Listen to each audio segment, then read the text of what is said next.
So welcome everyone to today's tutorial, and today I want to share with you the easiest way that I know to memorize the notes on the guitar neck on the fretboard.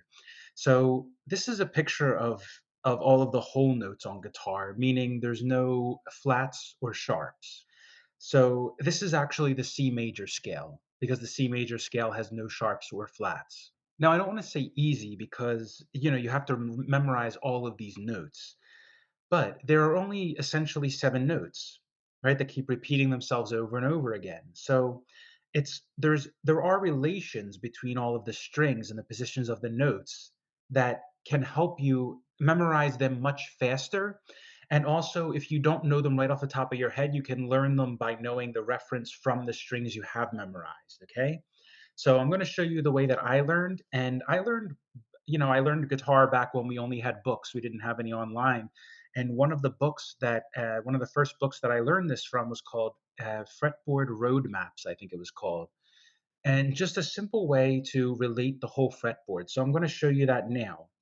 I'm assuming that you're familiar with the notes, the sequence of notes. So just to go over briefly, just so you're aware, there are 7 notes, in music that keep repeating themselves, plus the sharps and flats. So we're going to talk about just the whole notes here because everything in between will be the sharps and flats.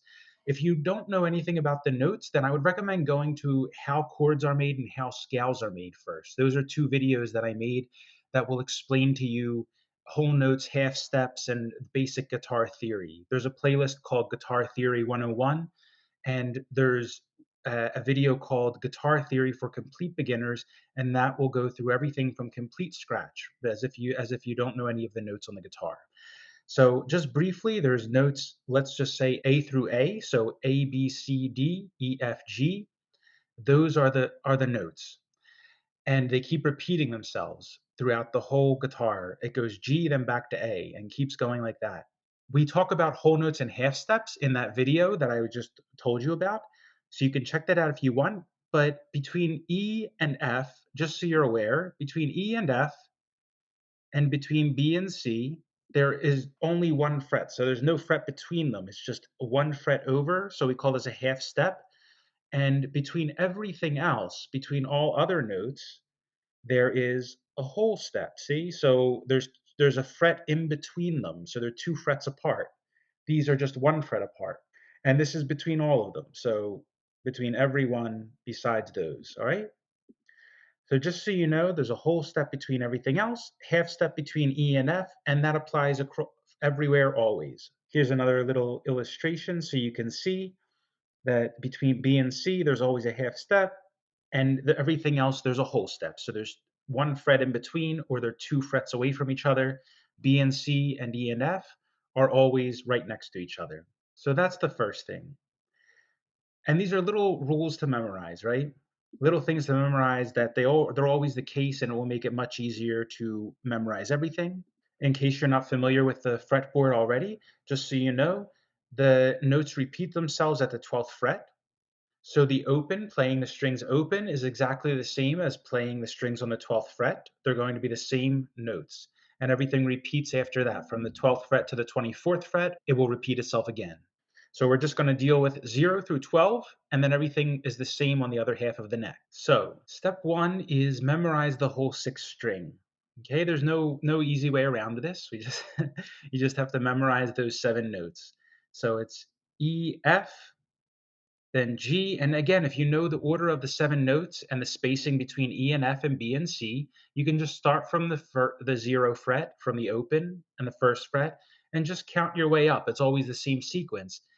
So the way I recommend doing this is step 1, is go through one by one, going up from 0 to the 12th fret, count and saying the notes to yourself, right?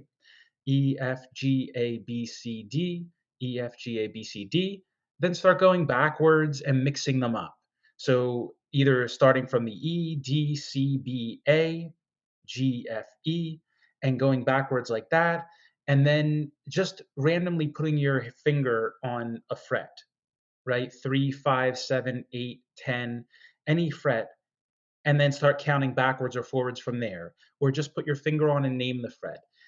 and do it just like that. This is the first step. Give yourself some time to do these steps. Don't try to rush through memorizing it because you'll drive yourself crazy. So just do one at a time. No big deal.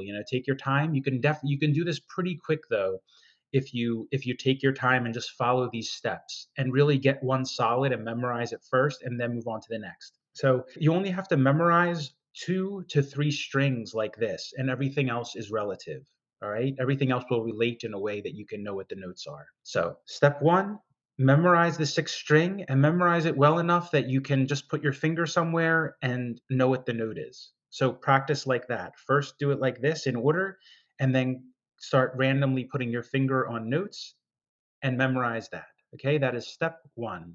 Once you memorize the notes on the sixth string and step one is complete and you can randomly touch them, you automatically will know the notes on the first string because the first string and the sixth string are the same. You probably already know this. So you already know 2 strings. Okay. If you want to play around with it and just touch the string, the notes randomly on the first string to make sure that you know them, that's fine. But you probably already will know them if you memorize the sixth string well. And first string, sixth string, exactly the same. Again, take your time to go over them, randomly place your fingers and do it well. Make sure that you know them well. And keep playing with it until you move to step two. You'll be able to do this really quick. Like within a couple of weeks or a month, you'll know all the notes on the guitar really well if you do that. If you practice this a little bit every day, 5, 10 minutes, but just doing it really diligently and making sure that you know them where you could just touch them randomly. Now remember that you don't have to do this. I highly recommend it though, because especially when I first started playing with people, I learned playing by myself from ear, right? And when I started playing with like musicians who knew what they were doing, they would say like, "Oh, like play a D minor chord." And I play a D minor chord, but I play the only D minor chord I know, right? And they'd be like, "Okay, well, like, can you play it up like higher? Play it higher on the neck, so it sounds different, right?" We're messing around. And and I had no idea how to do that because I had no idea where the notes were. I was like lost. I felt like I like stuck. So it's very helpful if you're playing with other musicians, and I highly recommend knowing them just for it makes everything a lot easier. You don't have to, of course, but I highly recommend it if you're going to do anything with music, if you're going to be playing with other people who will know anything about music, because just so you can have conversations, so you can be able to relate and understand what each other are saying. Because otherwise, without understanding the notes in this, you don't have to be like a theory genius or anything, but yeah, knowing some basic theory and knowing where the notes are on the guitar will be very, very helpful if you're playing with other musicians. All right. Enough of that. Now, step two. Now you know the first string and the sixth string. 2 strings done, 4 strings to go. How do you relate the next string? So we're going to look at the fourth string now. We're going to relate the fourth string to the sixth string. So how does that work? If you look at the sixth string, let's start from the E here, the open E. Put one finger on the sixth string, go 2 frets over, and put the other finger on the fourth string. And those notes are the same. And this applies along the whole neck, the whole fourth string. So put first finger on any fret on the sixth string, put your third finger 2 frets over on the fourth string, and the notes are the same. See? Missed the C there. There we go. So that's how the fourth string relates to the sixth string. So even if you don't know the notes on the fourth string and you know the notes on the sixth string, you can very, very quickly figure out what the note is on the fourth string if you know the notes on the sixth string very well. Now, step two is to play with this until you again can spot memorize it. So you already know, if you've done step one thoroughly, then you already know the notes on the sixth string very well. And if you know the notes on the sixth string really well, then you can easily start to play with this and know the notes on the fourth string. And you can even check yourself. So if you know the notes on the sixth string really well, you get a little lost on the fourth string, you just put your finger back on the sixth string, touch the fourth string 1 fret over, and you got it. And you're right back where you were. So still you only really have to know one string very well, and then you'll very quickly learn the fourth string. Okay? So start playing with this. This is step two. Step two is you already know the first and sixth string. relating the fourth string to the sixth string just like this, which is the same position across the whole neck. You just put your first finger on the any note on the sixth string, go over one fret, and put your third finger on the fourth string, and that's the same note all the way along the neck. And then just behind it is D. So D is the open string. So that's the last note on the fourth string. And then what I recommend is if you want to play with this, going up and down, messing around with it, but then start to spot check it. Start to just put once you get like the gist of it, you start to get a feel for the pattern of the notes, how they relate to the sixth string. Then starting to just put your finger randomly on the fourth string again and try to name the note. See if you can name it in your head. And if you get lost, just come to sixth string, check it, and then randomly come to a note on the fourth string again and move up the neck, move down the neck, because the order is always the same. So even if you put your finger on the F, you're going to go F, skip a fret G, skip a fret A, skip a fret B, don't skip a fret C right next to it, and then skip a fret D. If you just randomly put your finger on the F and go down, then you're going to go F, next fret down is E, skip a fret D. So doing it just like that, and you will really, if you just dedicate, I'm telling you, 10 minutes, 5-10 minutes a day for a couple weeks or a month, you will have this down really well, because it makes it a lot easier being able to relate it to the other strings than having to memorize. It looks tedious when you just look at all the notes random, right? It seems very chaotic, like there's no method to the madness, but there's a method, and there's everything relates to each other and you can see it clearly. So if you do the step 1 and step 2, you know 3 strings already, and you can probably do that in a couple weeks. Even if you find it a little confusing and it takes you longer, definitely in a month, if you dedicate 5-10 minutes every single day to doing these steps until you have them. Don't move on to step 2 until you have step 1 solid, then move to step 2. Don't move on to step 3 till you have step 2 memorized solid, because they all relate and build on each other. But if you do it that way, you'll definitely be able to memorize these within a month, maybe a little bit longer. Everyone learns differently, but you can definitely do it. All right. And step 3 is memorizing the fifth string. So this is the other one. There's no way around it. We have to just memorize it. Essentially, you only have to memorize the sixth string and the fifth string. Everything else can be related. You still have to memorize the other ones, but there's a method to it. There's a way to memorize it. The fifth and sixth string, you kind of just have to memorize the notes. Okay. And the fifth string is actually easier, in my opinion, because it starts from A. So if you know the notes A to G, right, and then it starts over again, this is a straightforward A, B, C, D, E, F, G. Okay, so it starts A, then you're going to skip a fret B, C's right next to it, skip a fret D, skip a fret E, F's right next to it, skip a fret G, skip a fret A. And again, you just do it the same way that you did the sixth string. So it'll take time. Just be patient with yourself. There's no rush, right? Just be patient. Just do each one, play it up and down, go A, B, C, D, E, F, G, A. Do it up, up, up. When you get it up, when you feel like you get it smoothly up, then go back down. See? A, G, F, E, D, C, B, A. And go right back down. Once you get it down going backwards, then begin to spot check yourself. So just touch the third fret, C, right? Just touch the seventh fret, E. Just touch the fifth fret, D, and just do it like that, randomly touching them. And then you can touch there. So say you go on D, then you go backwards, skip a fret C, B's right next to it, skip a fret A. If you go up, you would go just put your finger right on the fifth fret, say D to yourself, then go up, D, skip a fret E, right next to it F, skip a fret G, skip a fret A. All right. So do that. That's step 3. You have to memorize the fifth string.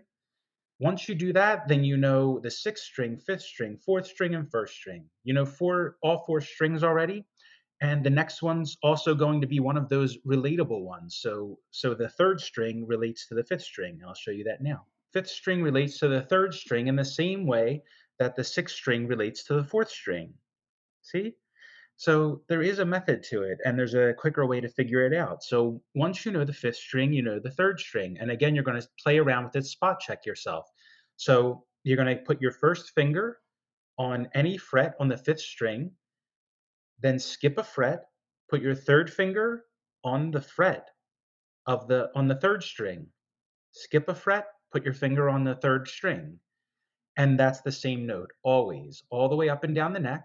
Again, it's first finger on any fret on the fifth string, skip a fret, put your third finger on the third string, and it's the same note. See?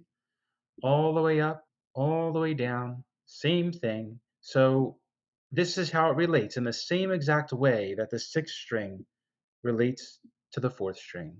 And there you go. See? So it starts to make some sense, right? It makes starts to at least you can see how it's relatable, how you can find the notes a little more quickly.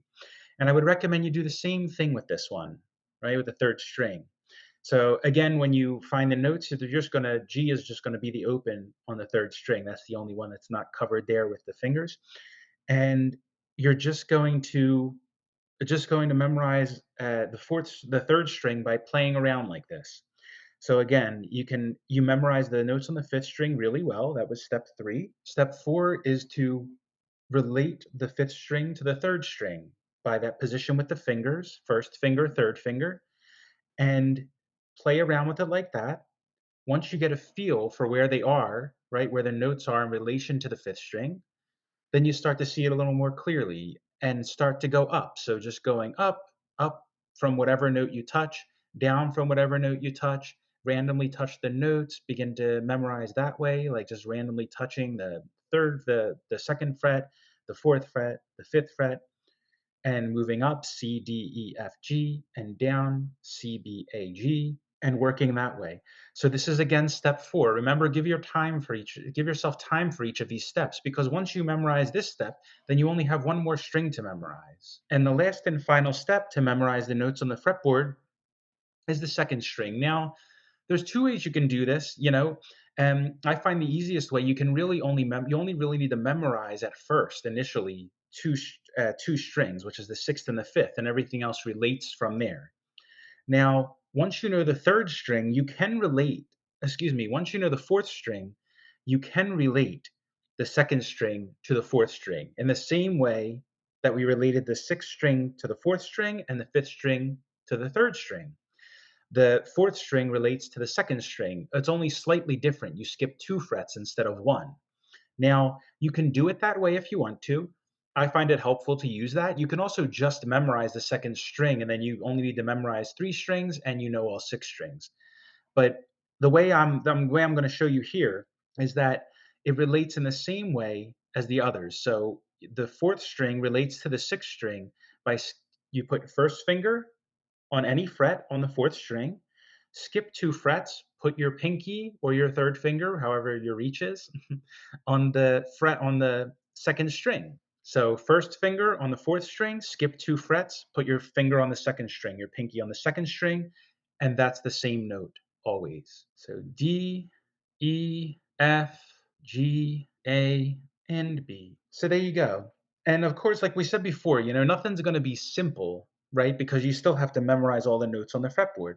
But just it's easier when you know how to relate them to each other, and you can find the notes quickly and easily if you just memorize the top 2 strings. All right. Now, when you come to this one, again, step 5 entails not just relating the notes to the second string from the fourth string to the second string, but it also entails playing with it afterwards, right? So you see this is where the notes are, then you try to spot check yourself. Like you can go up the second string, down the second string, randomly touch a fret, try to see if you know what the note is. If you don't, double check it with the fourth string to check what the note is again. You can start from anywhere, try to spot check the notes, and then also move up the fret, down the fretboard. Then, to really know it really well, you can do a bonus step. So, bonus step 6 is just to make sure that you really know everything well. You can just randomly spot check yourself. And if you know this really well, you know the major scale already and the patterns for the major scale, and actually the patterns for all of the modes, because the modes of the major scale are all. So I don't want to get too much into it, but you'll know a lot if you know all of this. Okay. And the real benefit is knowing the actual notes that you're playing, because once you get into scales and things like that, you can memorize movable patterns and all of that, but it really gives you a lot more options if you know the notes that are in the scale, that are in the chords, and you know you don't have to be, again, you don't have to go crazy and memorize every single, chord and the notes and the chords and scales and stuff, but it does help. And again, make sure you don't limit yourself with this, right? Like, it's good to know this for reference, but remember, don't try to limit yourself. Like, I can only play these notes over these notes in this scale. That's good to some extent, but make sure you don't limit yourself, because theory doesn't always make sense. Most of the time it does, but there's circumstances where it doesn't make sense and doesn't apply and it sounds really great. So again, don't make it a rule, don't limit yourself, but the bonus sixth step is you can spot check yourself randomly throughout the fretboard, just randomly touching frets and checking, right? And you can be aware that these are all sharps and flats in between. We go over that in the other guitar theory for beginners if you want to check that video out. But it's just F sharp or G flat, you know, or G sharp or A flat is the note in between. They can be a sharp or a flat of the note before it or after it. That's all. So the spaces in between are just sharps and flats, right? Of the notes right next to it. So if you know the note next to it, you just assume it's a sharp or a flat, right? Before, if the empty space is after the note, then it's a sharp. If it comes before the note, then it's a flat. And that's all. And then you know all the notes on the fretboard. So you can randomly spot check yourself. And another thing you can do is, for your own, you can play around and see if you can do it. See if you can memorize it, just for fun. If you find that kind of thing fun, you can, just the same way that you know that the open notes are E A D G B E, right? And the same thing is true on the 12th fret because that's the same, right? Another way you can memorize it not just sideways, but also up and down to be able to make yourself more fluent, to understand it better. So, like on the fifth fret, every note is a whole note. So, A, D, G, C, E, A, right? You can do it that way. And you can also memorize the 10th fret, which is also all whole notes. So, D, G, C, F, A, D. And you can do it that way too. If you're changing tunings, all of this will change, right? So if you're down a half a step, everything would be down a half a step. And if you really change the tuning, everything's going to change a lot. All right. But being familiar with the orders, the sequence of the notes, and knowing where they are roughly, and eventually knowing the notes and the chords, and ways you can change and add things on the fly because you understand the notes a little better. So it will help you definitely in being a more fluent player. Especially, most importantly, in my opinion, is being able to speak to people about music when you're playing with another musician is very, very helpful to know where the notes are on the guitar. Because if you can only play like in the open positions or in the first position of the minor pentatonic or something like that, and you're limited to those positions, then it's very hard to play with people who know what they're doing on the rest of the neck, or on especially other instruments. Because, like, for example, when you're playing with like a keyboard player or something like that, a lot of keyboard players, like the way we play in E and A a lot, they play in C, right, or G. So there's different keys that are more common to other instruments. I think on horns it's like B flat or something. So it's very different depending on the instrument. And if you're playing with people who really know a lot about theory and are excellent musicians, it will be a lot easier to play with them if you understand something about music and understand and know where the notes are on your guitar, so you can transpose and change keys and change chords and play chords in different positions. It will be very helpful for that. All right. So remember, don't make a big deal out of this. Don't go crazy. I really recommend if you just take 1 week for each step. That's a month and a half out of your life, and 10 minutes a day. 10 minutes a day. That's all.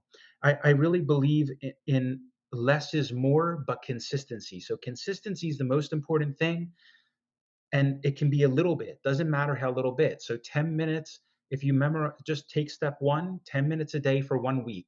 I'm pretty sure you'll memorize the sixth string, right? And then you'll already know the first string. Okay, step two, another week, give it another week. I'm sure you can memorize it in a week. Okay, and keep doing it like that. 1 week, 1 week, 1 week. And that means in a month and a half, you'll know every single note on the guitar neck. And for me, that month and a half, that's not too big of a commitment for how much that will help you out. Again, like we said before, I'm not going to go into it now, but you will know the whole C major scale when you know all of these notes. And you'll also know all of the patterns for not just the major scale, but that means also for the modes of the major scale, which is awesome because that will be a lot of stuff that you can solo with once you know all of that. And of course, you need to memorize the patterns and play with them and all, but you'll already know the patterns if you know all of these notes in your head anyway, and then you just have to apply it. All right. So I hope this has been helpful, and I hope it was clear. I tried to make it as simple and clear, straightforward as I could. If you have any questions about it, let me know. And if you have anything, any other theory questions, any other, things you're having trouble with that you want to know, I might know some tricks or tips that helped me or easier ways to memorize stuff. So just let me know if you have any questions. And until next time, take care. Have a nice day.